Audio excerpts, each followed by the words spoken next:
अति उत्तम श्लोक निर्भवति नैष्टिके। हरे कृष्ण कृष्ण कृष्ण हरे हरे, हरे राम राम राम हरे हरे। हरे कृष्णा, सभी भक्तों का पुनः स्वागत है आज के श्रीमद् भागवत कथा रूप कार्यक्रम में। और आज हम श्रीमद् भागवत के 11वें स्कंद का सारांश जो पढ़ रहे हैं उसके आगे समझने का प्रयास करेंगे। उद्धव जी और भगवान श्री कृष्ण के बीच में संवाद चल रहा है, तो कृपया करके डिस्प्ले कीजिए और जहां से हमें आगे करना है।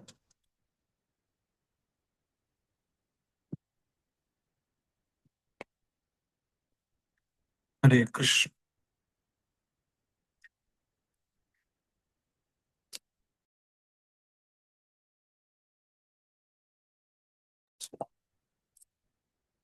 प्रश्न संख्या उद्धव जी का 14वां प्रश्न है और शुद्ध भक्ति ज्ञान और वैराग्य जो है उससे श्रेष्ठ है। उद्धव जी का प्रश्न, वेदों में विरोध क्यों? उद्धव जी ने पूछा, वेदों में कहीं पाप और पुण्य के आधार पर कर्म निर्देश दिए गए हैं, तो कहीं इन द्वंद्वों से ऊपर उठने की बात की गई है। उन्होंने जानना चाहा कि विरोधाभास कैसे सुलझाया जाए। कहीं बात तो क्या प्रश्न है, कौन बताएगा? यस, एक जना बोलो, क्या प्रश्न है? यस बोलिए जल्दी से, उद्धव जी का प्रश्न। उद्धव जी का प्रश्न, कहीं पाप और पुण्य के आधार पर कर्म निर्देश दिए गए हैं वेदों में। वेदों में विरोध क्यों है?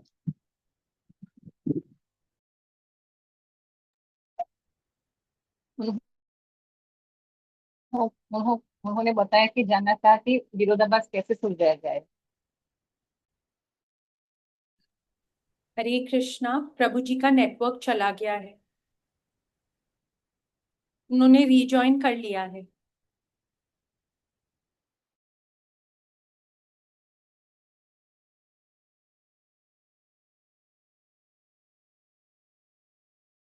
हरे कृष्णा। तो उद्धव जी का प्रश्न है कि वेदों में ये कहीं पर तो बताया गया है कि कर्म पाप पुण्य के आधार पर हमें विचार करके करना चाहिए, और कहीं पर कहा गया कि इन कर्मों से ऊपर उठना चाहिए। तो इस बात को कैसे समझें, ऐसा करके प्रश्न पूछा है उद्धव जी ने, और भगवान श्री कृष्ण उत्तर दे रहे हैं। तो भगवान श्री कृष्ण का उत्तर अब हम समझेंगे कि भगवान ने क्या उत्तर दिया।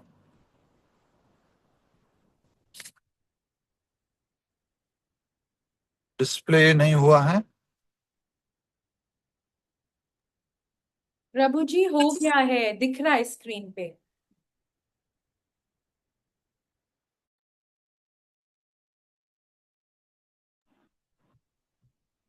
एक बार रीशेयर कर दीजिए, मुझे दिख नहीं रहा है।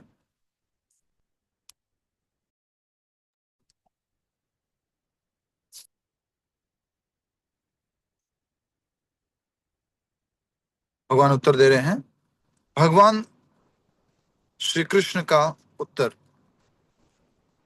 3 मार्ग, कर्म ज्ञान भक्ति।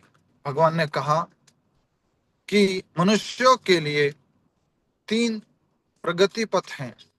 कर्मयोग जो भोग की इच्छाओं से भरे हैं उनके लिए, ज्ञान योग जो वैराग्यशील हैं और फल की इच्छा त्याग चुके हैं, भक्ति योग जो युक्त वैराग्य अपनाकर भगवान की सेवा में लगे हैं। युक्त वैराग्य आप जानते ही हैं, हर एक कार्य को भगवान से जोड़कर करना। जब भक्ति में रुचि नहीं हो, कर्म करना आवश्यक है। तो जैसा कि हमने योगारूढ़ और योगा आरूढ़ को भी पढ़ा था। कौन से योगारूढ़ और योगा आरूढ़? तो वो छठे अध्याय में। यस, छठे अध्याय में। उसी को हम समझ रहे हैं अब। उसी तरह के ये प्रश्न का उत्तर है भगवान श्री कृष्ण द्वारा। भगवान कह रहे हैं जो व्यक्ति अभी भक्ति में दृढ़ नहीं है उसे वेदों के नियमानुसार कर्म करते रहना चाहिए। भक्ति और वैराग्य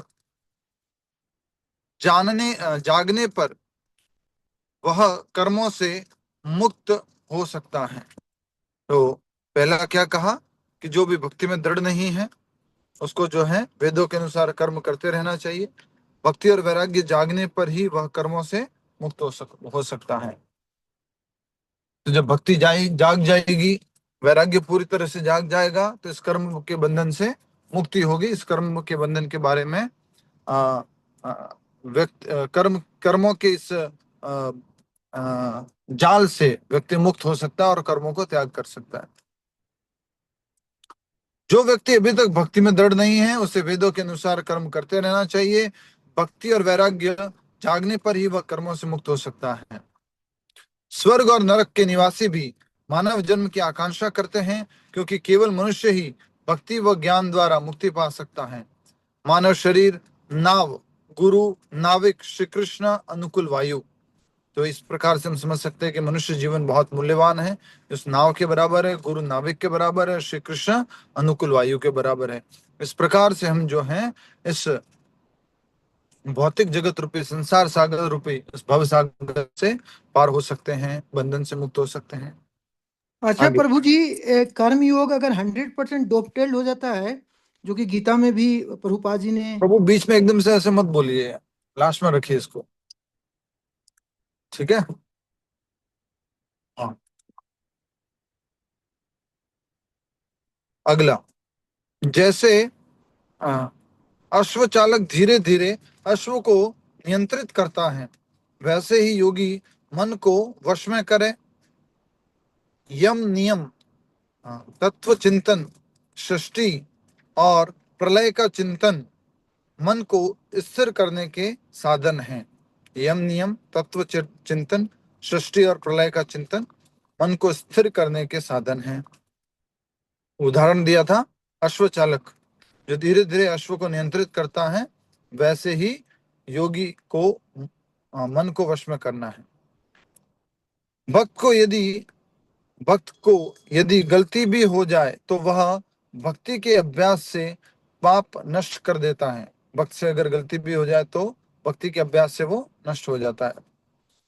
शुद्ध भक्ति से हृदय की सभी भौतिक कामनाएं नष्ट होती हैं। शुद्ध भक्ति के अभ्यास से जो हमारे हृदय के अंदर सारी चीजों का रूट क्या है, सारी चीजों का मूल क्या है, कि हम सब लोग इच्छाएं करते हैं और हमारी इच्छाएं कैसी हैं, भौतिक इच्छाएं।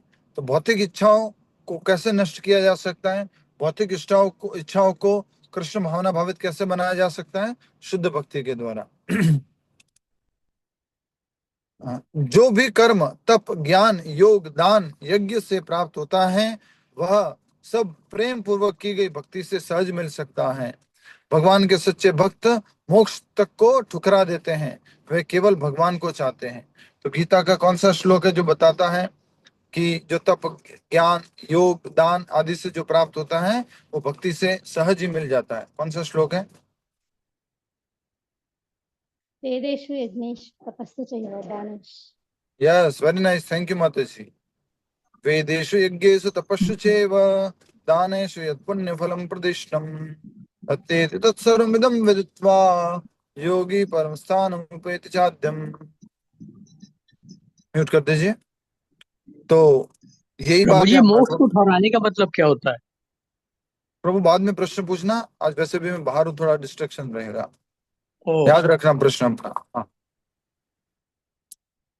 तो प्रेम पूर्वक की गई भक्ति से सहज मिल जाता है क्या, जो कर्म योग दान तप आदि से मिलता है। और यहाँ पर बात हो रही है कि सच्चे भक्त मोक्ष तक को ठुकरा देते हैं। अर्थात क्या है इसका अर्थ ये है कि भक्त चाहते हैं वो भगवान की भक्ति करें, चाहे वो भगवान के धाम में मोक्ष प्राप्त करके रह रहे हो या भौतिक जगत में रह रहे हो, कहीं पर भी हो, वो चाहते हैं हमेशा वो भगवान की भक्ति करें। गुणातीत स्थिति, उसके बारे में क्या कहा गया? शुद्ध भक्त गुणातीत होता है, उस पर पुण्य या पाप का कोई प्रभाव नहीं पड़ता। ऐसा भक्त सब परिस्थितियों में श्री कृष्ण में स्थित रहता है। तो गुणातीत जो है, तीनों गुणों से परे भक्त, जो शुद्ध भक्त हैं, उसके लिए कोई करणीय या कोई अकरणीय नहीं है, और वो पाप पुण्य से परे हैं, और वो हमेशा भगवान के चिंतन में लगा रहता है। नेक्स्ट,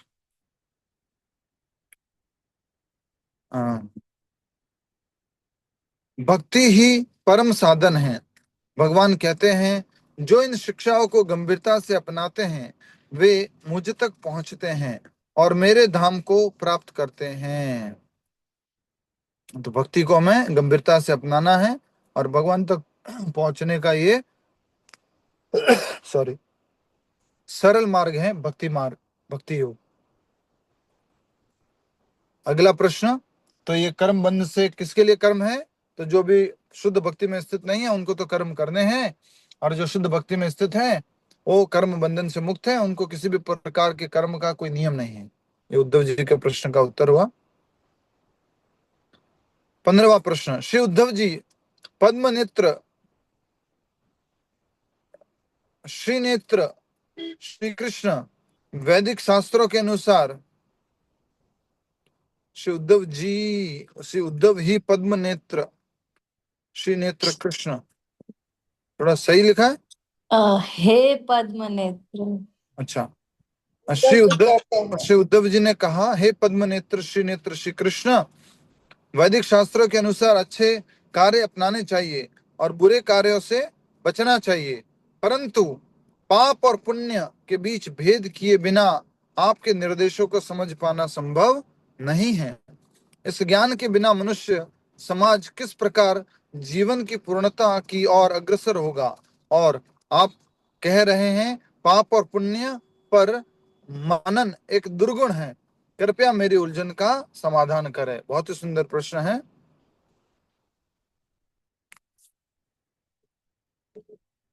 यस, वेरी इंपॉर्टेंट प्रश्न।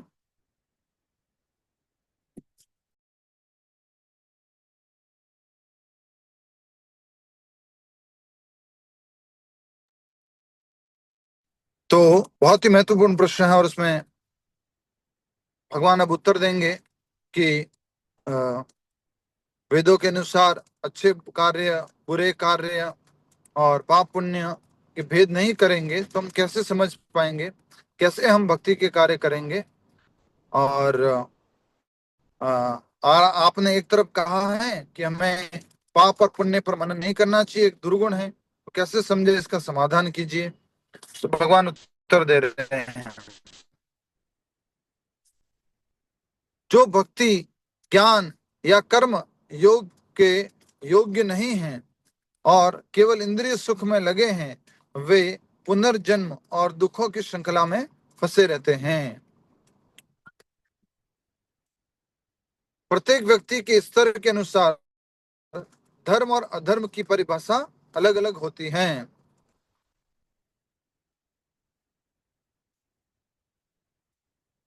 नेक्स्ट, अगला है,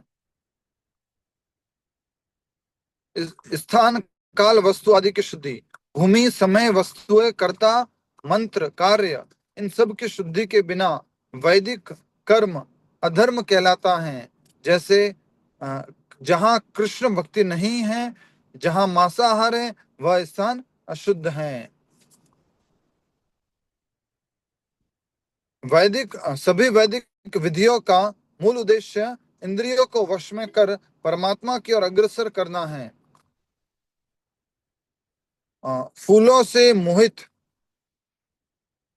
फल भूल जाना, मूढ़ लोग वेदों के फूलदार वाक्यों में उलझकर भौतिक लाभों को ही सब कुछ मानते हैं और परमात्मा की ओर नहीं बढ़ते। तो जो हमने पढ़ा है भगवद गीता में, उसी प्रकार की बात यहाँ पर, कि जो ज्यादातर लोग हैं वेदों की जो फ्लावरी लैंग्वेज है उससे आकर्षित होते हैं और भक्ति में नहीं आकर्षित होते हैं।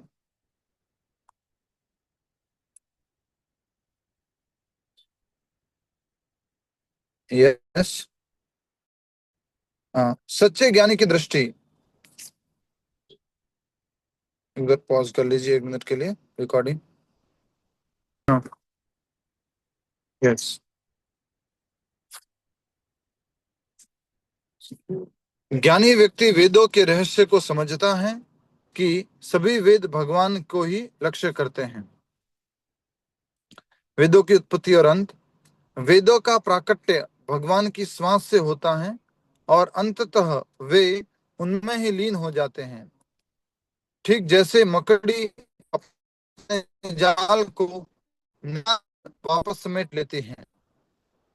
वेदों का तत्व भगवान स्वयं कहते हैं, कांड, उपासना कांड और ज्ञान कांड तीनों का लक्ष्य हूं।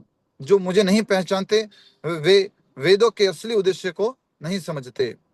तो भगवान का वेदों का उद्देश्य क्या है? भगवान को समझना, भगवान की भक्ति करना।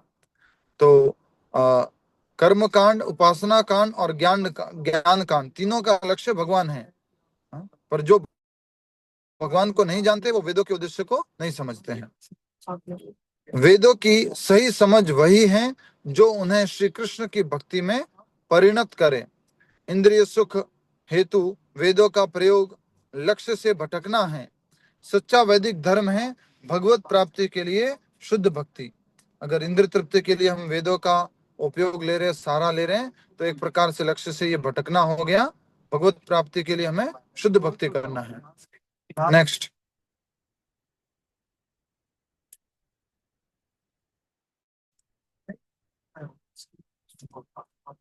यस, अगला प्रश्न है 16वां।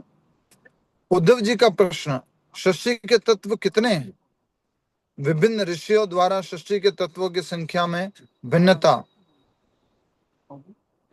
जैसे कोई बोलते हैं 13 तत्व है, कोई बोलते हैं 17, कोई 25 या कोई 28। उद्धव जी का प्रश्न है, पृथ्वी जल अग्नि वायु आकाश, पंच महाभूत, पंच ज्ञानेन्द्रिया, पंच कर्मेंद्रिया, ये सब मिला करके सूक्ष्म इंद्रिया, मन बुद्धि अहंकार आदि। तो बोलते हैं कुछ 13 है, कुछ 17 है, कोई 25 है, कोई 28 आदि है। तो ऐसा क्यों है? क्या सभी सिद्धांत गलत है या सबका कोई आधार है? तो भगवान उत्तर दे रहे हैं, सब दृष्टिकोण हैं,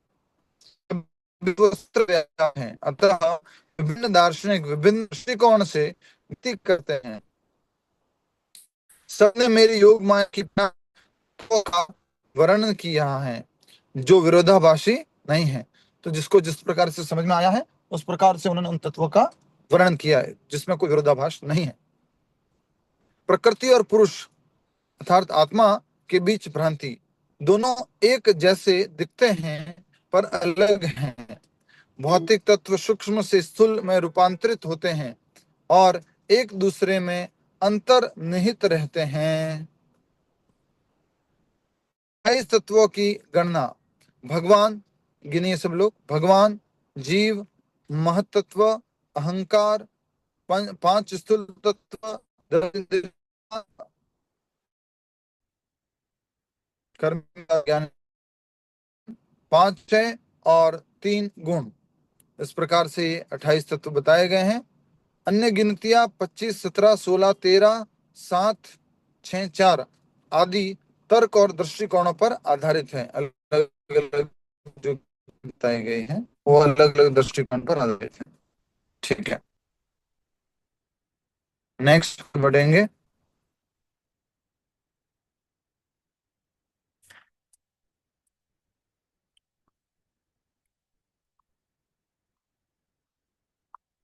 का भ्रमित मन और शरीर का भ्रमित चक्र, जीव मन के पीछे चलता है जो इंद्रिय विषयों में उलझा रहता। नया शरीर मिलते ही पूर्व जन्म की स्मृति मिट जाती है, यही मृत्यु है। नया शरीर मिलने की पहचान उस शरीर से पूर्ण तादात्म्य करना है जो स्वप्न में खो जाना। तो मृत्यु क्या है इसकी भी एक यहाँ पर अच्छी परिभाषा बताई गई है कि नया शरीर मिलते ही पूर्व जन्म की स्मृति मिट जाती है, यही मृत्यु है। ये समय जब हम भूल गए कि बस पूर्व जन्म क्या था या पूर्व शरीर कौन सा था, ये भूल गए, ये मृत्यु का समय, ये मृत्यु है। नया शरीर मिलते ही पहचान उस शरीर से पूर्ण तादात्म्य करना, जो स्वप्न में खो जाना। थोड़ा इसको समझाइए क्या लिखा है।